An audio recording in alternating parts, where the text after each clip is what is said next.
Ladies and gentlemen, I am SidAlpha, and whenever you have a large communal game that contains within it a high percentage of underage players, you will invariably have people with predatory or potentially predatory intent invariably follow along in order to give themselves a large number of potential targets to work with. However, it's even more troubling when such an individual is an administrator within one of those communities because of the perception of authority that it provides them. Such is the case with the community Isla Nublar and the individual that goes by Peeky. Now, unlike most cases surrounding this topic, there is no question as to the veracity of the information surrounding this person's predilections, as this person was actually tried and convicted in a court of law. However, there have been massive arguments within Isla Nublar as to how the situation was handled, the treatment of Peeky's sister who first attempted to bring this information to light, and a public perception regarding the Discord administrators regarding past actions and this most recent circumstance that has seen the Discord server for Isla Nublar in an uproar. Now, I'd like to firstly apologize to some of the people that had provided information that may not be included in this video. My primary intent here is not to serve as judge, jury, and executioner, and I know there are a lot of stories to be heard, but too much discussion on other topics detracts from the whole. Plus, if I were to include everything, this video would be nearly 2 hours long. However, the provided additional context was very important information for me to have in my decision making, and for that, I thank you. So we will first run through a basic history of events. We'll go through the documentation and proof of Peeky's conviction, as well as the documents Peeky, or rather his grandfather, provided to the Isla Nublar admins claiming his innocence, and then we'll run through some of the basic public perceptions surrounding Isla Nublar that I feel helped contribute to the uproar currently being faced, and then my final opinions on the matter. I would also like to point out that the YouTuber and Isla Nicta owner Anthomnia tagged me in on this on Twitter, which I otherwise might not have been aware of what was happening, so thanks to him for doing so, as I have been able to help direct traffic and make sure information was verified. While I will keep the content of this video non-explicit, I recommend if you are a child or are disturbed by such topics, or if you happen to have children around, please leave now.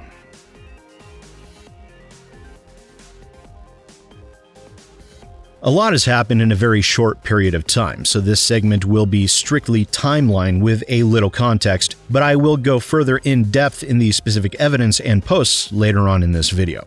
Back in 2018, Peeky, a Norwegian, was 23 years of age at the time. He lived with his younger sister and parents, as well as his wife, who he apparently married in the Philippines. His wife only lived there part-time when the two of them traveled back and forth between the two countries at different times. In April of 2018, the Norwegian police conducted a search of the home due to Peeky's father being arrested under suspicion of abuse of Peeky's sister. According to court documents, Peeky knew that his father was being reported for the abuse, and he had asked his sister to tip the police off that their father kept what they state as, quote, abusive material, which is known in the United States as kiddie porn. As a result of that, all electronic devices were seized for forensic and data analysis. This included Peeky's computer, his father's computer, an external hard drive, several USB thumb drives, and Peeky's cell phone. Between all such devices, Peeky was found to be in possession of 14,466 files of CP, which broke down to 4,674 unique pictures and 9,762 unique videos. And the children depicted within those ranged in age from between 1 year to approximately 12 years of age. Yes, you heard that right. 1 year old. Now, along with that, a USB thumb drive was found to contain the rubber ducky keystroke injection hacking software. The main hearing was held on June 6, 2020, where Peeky pled not guilty, although the courts didn't see it the same way. In December of 2020, the senior administrators were informed that Peeky would be going to jail. Apparently, Peeky had told them that it was for the rubber ducky hacking software, where lower administrators and moderators, as well as the public, were told that Peeky was going on vacation for a little over a year. In May of 2021, Peeky's sister came forward, informing one of the administrators in private about what Peeky was really in jail for, providing a link to a news article discussing the story, and several days later, Peeky was banned from the Isla Nublar Discord. Then a few days ago, the senior admins stated that they had obtained jail transfer and leave requests from Peeky's grandfather, taking them as proof that Peeky was jailed for the hacking software and not for CP, and they unbanned him.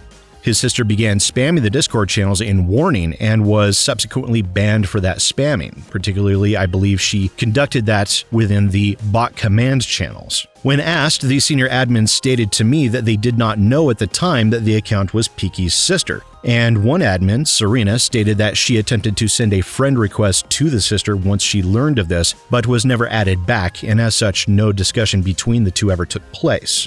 Hello there, Editing Sid here. As I was recording this audio, I did receive word from Serena that on Sunday she did manage to have a discussion with Peeky's sister, as did Oil. And within that, I will note to Serena's credit that she did keep her cool when confronted with an immediately aggressive teenager who seemed to want to be anywhere other than there. As for Oil's conversation with her, it was apparently over voice, and I do not know what was said there. Now, back to the rest of the video.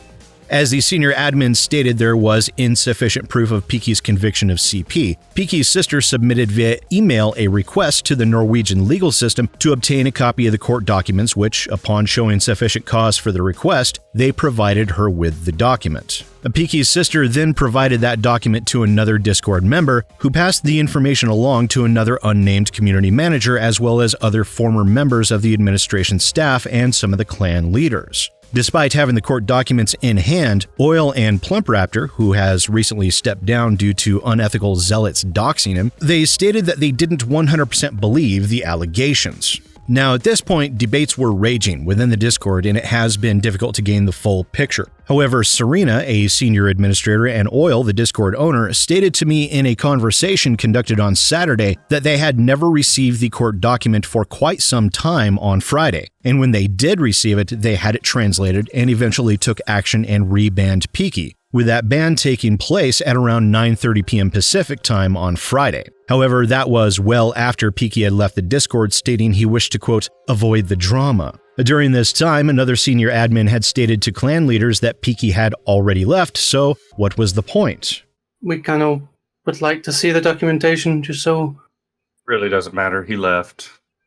So, we can all just move on. Was there a reason why he left? He got tired of the drama. Also on Friday evening, a town hall meeting was conducted by Oil and Plump Raptor, discussing the situation and taking questions from a couple of the members of the community. And then around 3 a.m., Oil released an official statement regarding the situation. But through the remainder of Saturday and today, a staggering number of screenshots of conversations and accounts have surfaced, coming from, at my current tally, a total of 57 former community managers, administrators, and moderators, all having complaints with how Isla Nublar was managed. Many of these individuals had never encountered each other until the last 72 hours within a group Discord. Still, other former administrators and senior administrators reached out to me directly and have not had contact with any of the others, and this combined total of staff spans the entirety of the existence of Isla Nublar, and all paint a very similar picture in terms of perception surrounding Oil and how the community is managed. I also had a 2-hour-long conversation with Oil and Serena regarding the situation and the concerns people have raised, while doing my best to offer advice for them on how to handle things moving forward, and somehow this is still an active situation with more information that came in even a mere couple of hours ago at the time I recorded this. But for the moment, let's discuss the evidence itself, as some of it seems to have confused numerous people.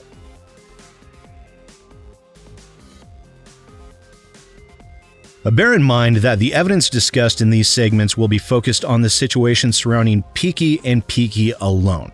There will be an additional segment where I discuss some of the other instances that have been brought to my attention, and some of this might not make the Isla Nublar community happy, but facts are the facts, and I have to present them as such. The first time I was made aware of this situation was via Anthomnia on Twitter, where I was directed to this Reddit post made by Crazy and Irish. It discusses the events that have unfolded regarding this situation, and within it she posted this news article from NRK.no, which is the Norwegian version of the BBC, meaning it is a government-owned news organization.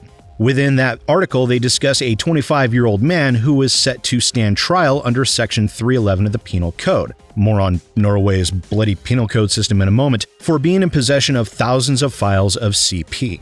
As he was not convicted yet, the newspaper article refused to mention the person by name, and this was taken as insufficient evidence by Oil and his senior admins. And as such, Peeky's sister submitted a request to the Norwegian authorities to have the court document released to her, as apparently court documents are considered privileged information within Norway. They stated that she needed a valid reason, and when that reason was expressed, specifically being that this related to Peeky being in a position of authority within a community commonly frequented by underage individuals, they provided the transcript to her, which was then sent to former senior admins, as the sister was now banned on the Discord, who in turn sent the information to community managers they felt they could trust in order to act in good faith. And I have also seen some concerns raised as to the legitimacy of that email itself, where I did view a video from the sister showing her email and showing the email thread involved. So I can state that that is legitimate. And the transcript will not be gone over in its entirety due to some segments of the text being simply too graphic in nature for me to ever want to have those words spill from my lips. Also, even though this person is convicted of the CP charge, I cannot legally show his name,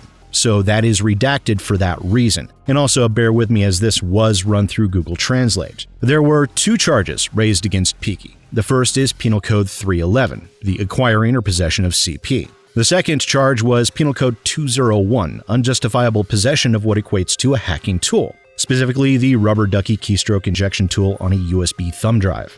To both of these charges, Peeky pled not guilty. And within that background of the court document, it reads, "The accused lived at the time of the indictment at the home of his parents, together with his younger sister. His wife, whom he is married to in the Philippines, and who, according to defendant's statements in court, is not a valid marriage in Norway, was periodically with him in Norway. She is nevertheless referred to as his wife in this judgment. The accused traveled from time to time to the Philippines. He was home from his last visit to the Philippines in late February 2018. In April 2018, the police carried out a search of the home the accused lived in. The search took place in connection with the defendant's father being arrested, suspected of abuse against his daughter, defendant's sister. The accused knew that the father would be reported for such abuse before the arrest and search took place, and he explained in court that he, in that regard, asked the sister to tip the police that the father kept abusive material. Defendant had a separate room in the basement of the residence. The police seized what they found of PCs and data storage devices throughout the home.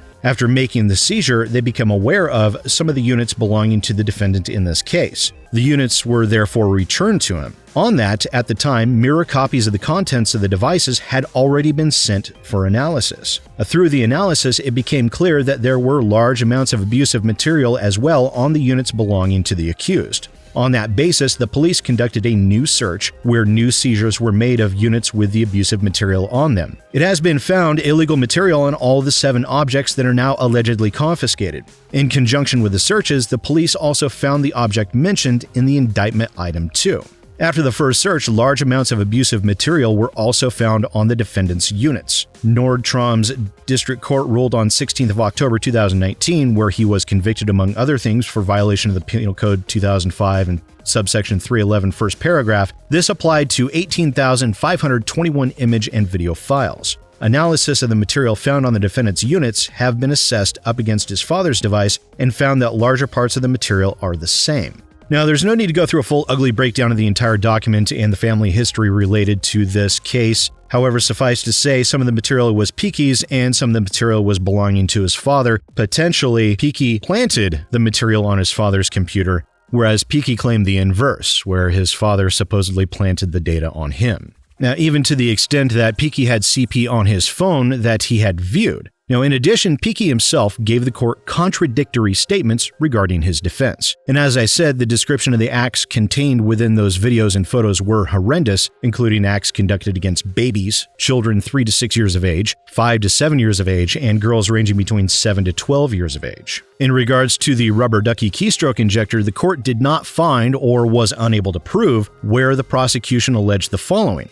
The prosecuting authority has stated that there is evidence that the accused had intended to use the piece illegally, in that he has an interest in influencing the net. It is shown to messages he has received a request to hack an Instagram account, and message contact as is about DDoSing of networks, which the court understands as affecting a wireless network so that capacity is reduced. Documentation has also been submitted showing that the defendant's user has been linked to activity to which Kripos has reacted. Without it, as far as the court has understood, is shown that he has used the piece itself for something illegal. The prosecution has further pointed out that he did not have a valid purpose for having the piece, such as, among other things, IT managers in companies can have.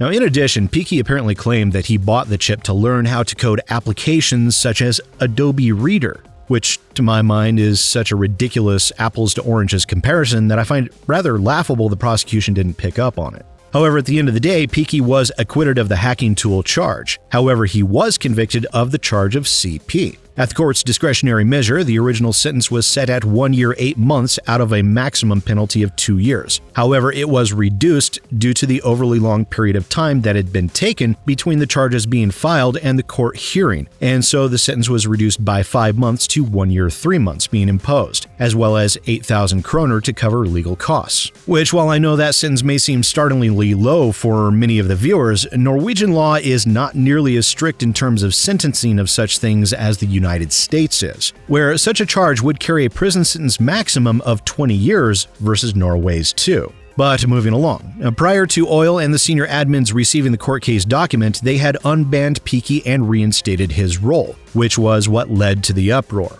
The reason for this was due to their receiving a total of 6 legal documents from who they stated was Peeky's grandfather and was used as a claim of his innocence, such as the one on your screen now. And yes, I do have all 6 of those documents and have reviewed them. Once translated, these documents were facility and housing transfer requests, work release requests, and vacation requests, because apparently Norwegian prisoners can take a vacation, or hopefully it's a mistranslation. This was not seen by any outside of the senior administrators as evidence of Peeky's innocence. However, Oil and Serena, a senior admin for Isla Nublar, stated that their reasoning was the penal code subsections that were listed on several of the documents, specifically 2009, subsections 201 and 204.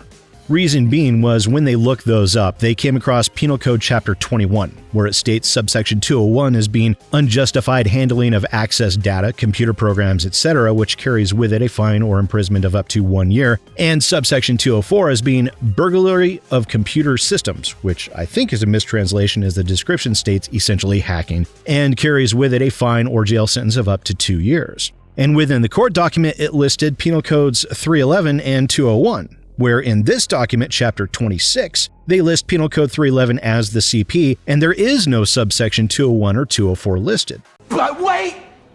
There's more! And then we have in this document of Norway General Civil Penal Code, we have 201 listed as CP, 204 listed as CP, and 311, which relates to maritime felonies. However, the main focus is subsections 201 and 204, where we have 2 different definitions depending on which document you look at. And when I was searching on Google, the first result for 201 showed the hacking definition and not the one for CP. It took some digging and some help from No Black Thunder, thank you sir for helping me out at 5 a.m., your time is very much appreciated, to figure out what was going on there. However, the documents that were obtained by Oil and the senior admins did provide one crucial link in the chain, something that I don't think they fully understood, was that all of the documents involved listed his full name, first, middle, last, without exception, in multiple inappropriate areas. Now, up until that point, all we had was the moniker Peeks from the court document, which, while substantially similar to Peeky, didn't provide me with a direct one-to-one correlation.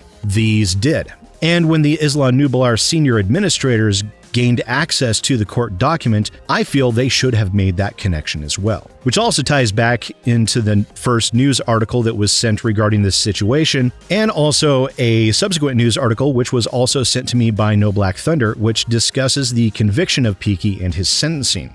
After all of this, Oil and Plump Raptor held their town hall to over 400 people, where Anthomnia and myself were both listening in. Within that, they seemed very unprepared, and Plump Raptor did the vast majority of the speaking. Within it, they took questions from several individuals, where people were concerned about their unbanning Peeky, even though, based on the evidence that Isla Nublar had at the time, that Peeky was in possession of hacking tools and held an interest in hacking, while the server has within it a large number of children, along with debates about the evidence and how it has been handled. And in terms of the rubber ducky device, be aware that it is a programmable device, but is commonly used for penetration testing for security audits, and the code itself is available on GitHub. And it is not a key logger, it is a key injector, where its intended use is to mimic computer keyboard inputs in order to break the human interface trust within the operating system. At around 3 a.m. after the meeting, Oil released a lengthy statement in the announcements channel where he addressed the current state of affairs and issued a direct apology to the community. Also, at the end of the town hall meeting, Oil had stated that they would do another on Saturday, although that never materialized, and from my discussions with him, they were planning on doing it Sunday instead, and I informed him they should make their community aware of that change, as well as set a time for when it would be taking place, an action that has not yet materialized.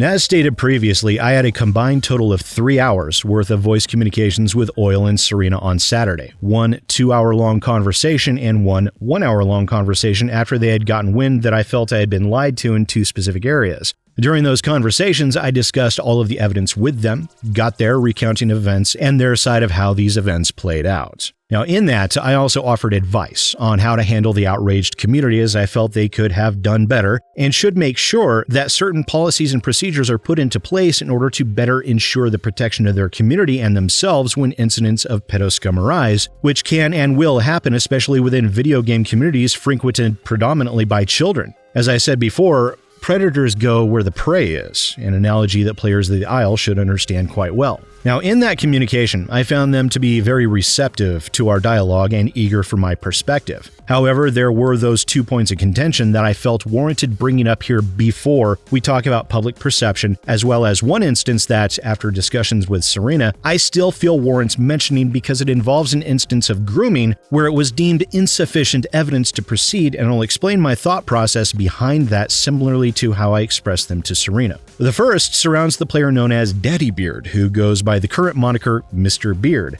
and the situation surrounding this video clip.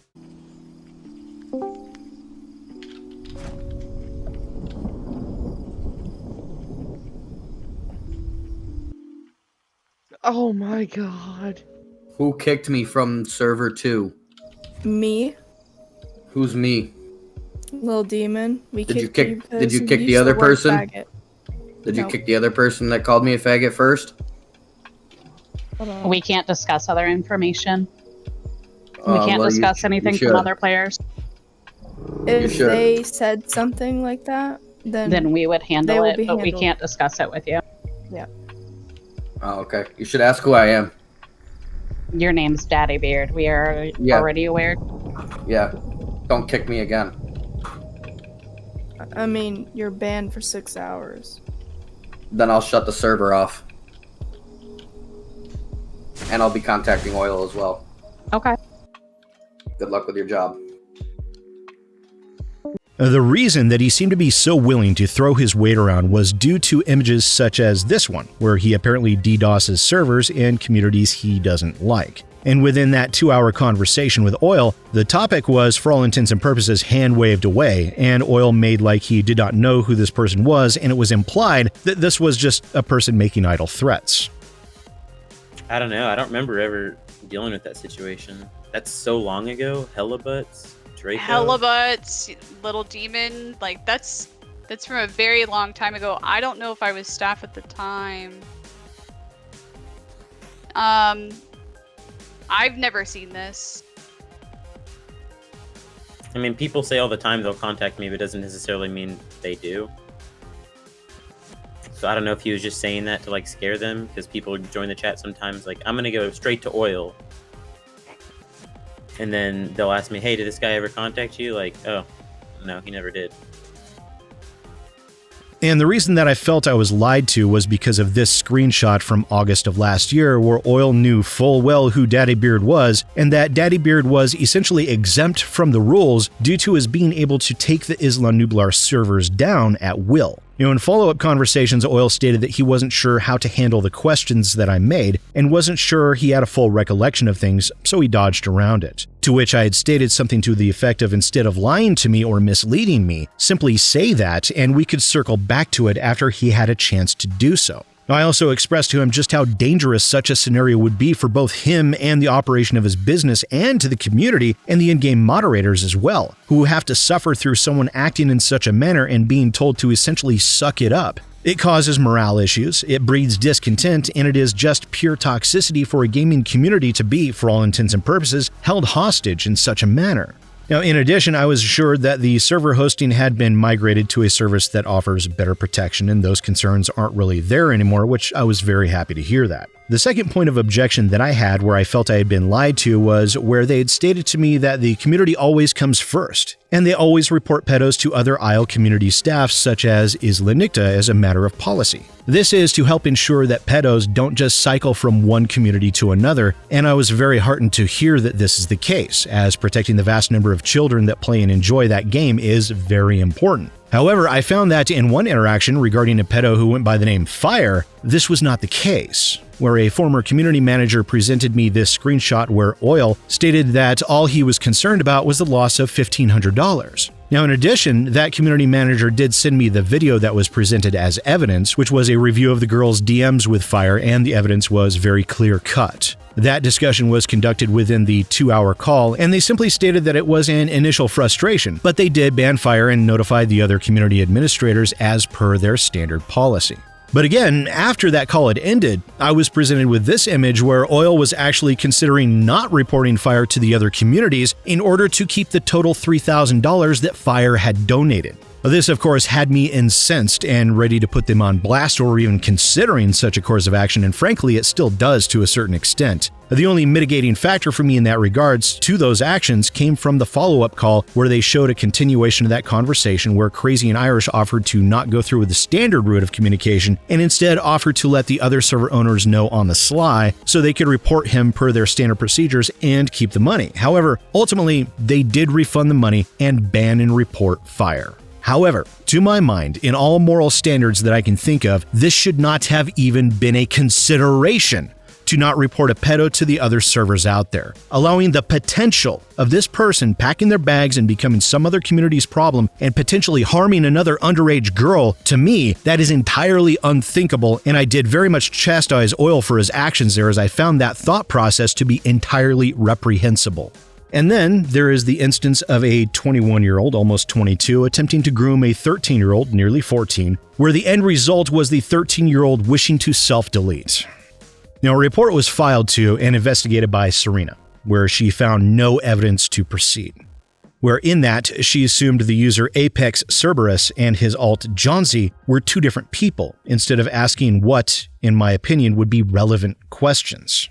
The report was initially filed in August of 2020 against Apex Cerberus, where Serena asked to see everything. And the first image sent was this one, which was rather blatant in nature. After receiving that, Serena stated that he seemed to stop, asking if that was the case or not, and then asking to see more in order to verify. The reporting party stated that they could get more when the 13-year-old wakes up, and Serena clarifies that she would need to see conversations between the two and asking the questions, does he force her into this relationship? Does he threaten her? Is he controlling her because of her age, etc.? Which, I'm sorry, when you're asking questions of such an important subject, you don't include the term etc. You need to be clear and focused and direct. And the evidence shown contains the 13-year-old stating his age is nearly 22, asking him if she can share the nature of their relationship with another, and apparently video chatting as she responds excitedly to his being shirtless in bed. Along with it, him getting jealous because he misunderstood her quoting a friend thinking she had some other guy,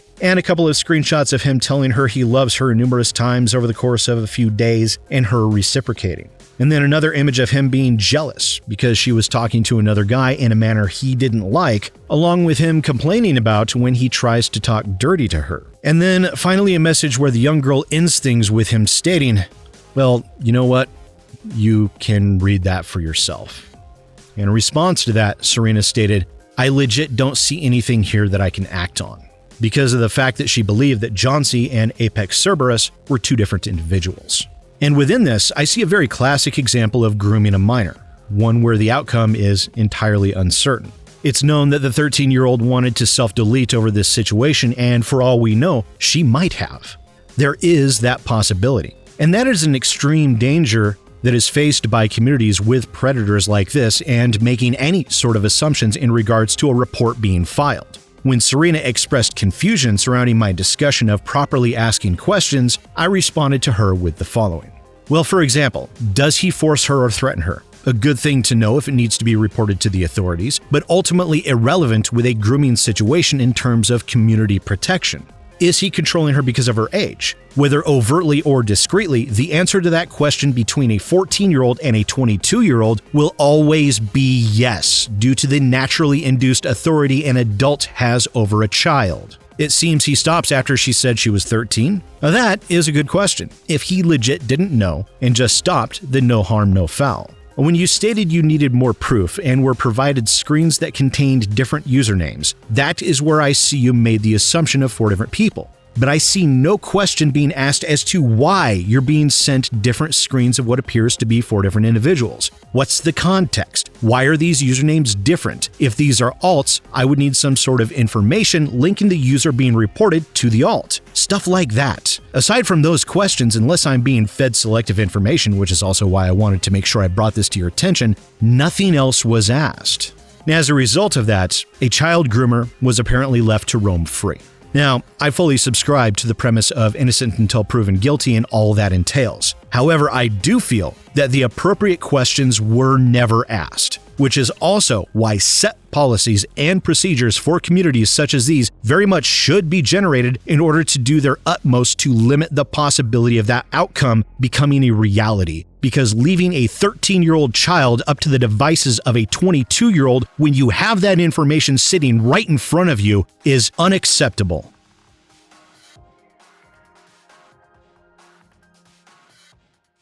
From what I can gather, the public perception of Isla Nublar, along with Oil and KK's, KK being his wife, have been less than stellar. As expressed to me by Oil and Serena, that they are very concerned about maintaining a safe and enjoyable server and community, and they have always been open about wanting staff to be able to come to them if there are any issues. Whereas the reception I have seen to those remarks from the nearly 60 former administrators and moderators paints a very different picture. Within even the Reddit thread that Crazy and Irish posted, there are several examples that perfectly underscore the sentiment that I've seen universally expressed by former staff. As Serena pointed out to me that the majority of those staff are either disenfranchised former staff or people who left on bad terms. However, I feel that may be a justification. Not to me, but to herself. When you're dealing with this many people, many of whom have never even met or heard of each other before the past 72 hours, all sharing similar stories in theme, to this point where one of the more prominent members of this group, Aaron, released a full discussion of events that is fully 20 pages in length, and I'll link that document to the pinned comment down below.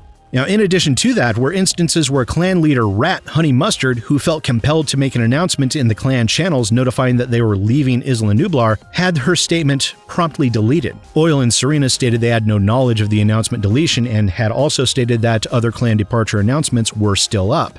Editing Sid here again. I did forget to mention while I was recording this that according to Oil and Serena, it is apparently standard Isla Nublar practice to ban a clan once they announce they are leaving, and whomever conducted that action likely accidentally also deleted her posts for the previous 24 hours. I sent them the message that Honey Mustard sent to me so they could post it back up themselves at their request. However, I do not know if that was ever done.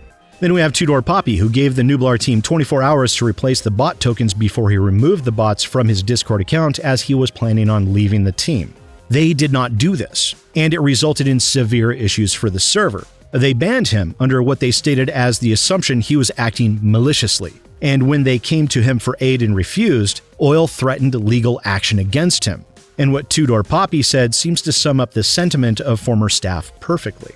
This is all clearly very upsetting, but Nublar has a history of dismissing important and legitimate issues when they are brought to their attention and shut down any possible dissent and shut it down when attempting to discuss it, as I'm sure you saw in their attempted QA. My experience beyond what I've already shared has been trying and difficult to say the least. I have felt belittled, dismissed, unimportant, and vilified anytime I attempt to discuss, anytime I myself saw issues as a member of their staff team. One of the most noteworthy occasions was when I told them that I had some concerns that I wanted to discuss with them in our designated bot info group chat, because I did not like how things were being handled, lack of communication, and being made to feel like my contributions to the server were not recognized. At the time, my girlfriend was in the hospital, so I had not been as responsive as I was clearly preoccupied. They then took my concern as a threat and removed all my permissions, roles, and access to all of the server boxes. to which they claimed was to prevent malice, although I had only expressed simple concerns and the desire to talk to them about it so we could fix these issues. Instead, I was met with hostility, resentment, and the removal of my identity as a person of importance within Nublar. This later was de-escalated and they promised me communication would improve, and like all abusive relationships, it did for a time, and then eventually went back to their same old ways. At the core of this, my concern rests with the safety and well-being of those within the Isle and Beasts of Bermuda communities, as Nublar withheld potentially dangerous information. It is also important to me and others in the bot development/tech community that 1. Peeky is not a representative of us, and 2. The mistreatment of their good staff is what has led to their high turnover rate. Nublar is every bit as bad as you have heard. Sorry if this is messy and a huge wall of text. I tried to provide you with as much evidence as I could, as well as context and my own personal insight. I don't want to undermine the importance of bringing this to light by discussing the treatment of tech support, but I do believe there is a correlation between the treatment of their staff and their willingness to turn a blind eye to someone who committed an actual crime because it benefited them to have him around. Now, I've stated very blatantly to Oil and Serena that they have severe issues in terms of perception and public perception that they need to work on. Whether they can accomplish this or no remains to be seen. And part of the reason it remains to be seen right now is that the Isla Nublar Discord is a literal battleground with more bans taking place than I can count, along with several staff members receiving death threats and being doxxed. Blumpraptor stepped down due to his receiving his own address from 3 different accounts.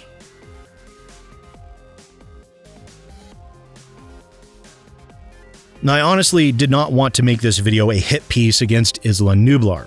I fully understand the numerous community members as well as staff that felt like it was a sort of home, where new and cherished friends were introduced to them. Oil and Serena seemed, by every account within my conversations with them, to be sincere, but if it's one thing that I know, it's that desire and outcome are quite often 2 very different things.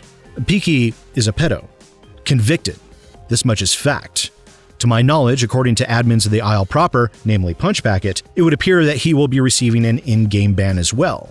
To my mind, and this was expressed to Oil and Serena, the major downfall here is Isla Nublar's senior members have allowed the line between friend and business to be so completely blurred to the point where it is, for all practical purposes, non-existent. And that is, to my mind, what helped create the situation that they find themselves in. In addition, I feel a potential lack of self-awareness between intention and action has helped propagate the overall negative perception that was pervasive before the Peeky incident ever happened. To my mind, Peeky should have never been unbanned. They allowed their friendship and misinformation to cloud their judgment, and without those willing to speak out, most especially Peeky's sister, a pedo may have regained access to a position of authority within a community with a great many children, which is a dangerous proposition to say the least. However, I do have to say that I'm not a fan of the harassment I've seen the senior admins receive at the hands of some of their community. Doxing and death threats will never win an argument or a debate. Such actions only create hostility and closed minds, and they will never be regarded as acceptable behavior in my eyes. Now, if Oil and Serena's wishing to do better and to be better are in earnest, then I wish them the best of luck. But action is better suited than words, and it will take time. But if they fail to implement those standards, then they have only themselves to blame. Once again, ladies and gentlemen, I am SidAlpha, and I'll see you next time.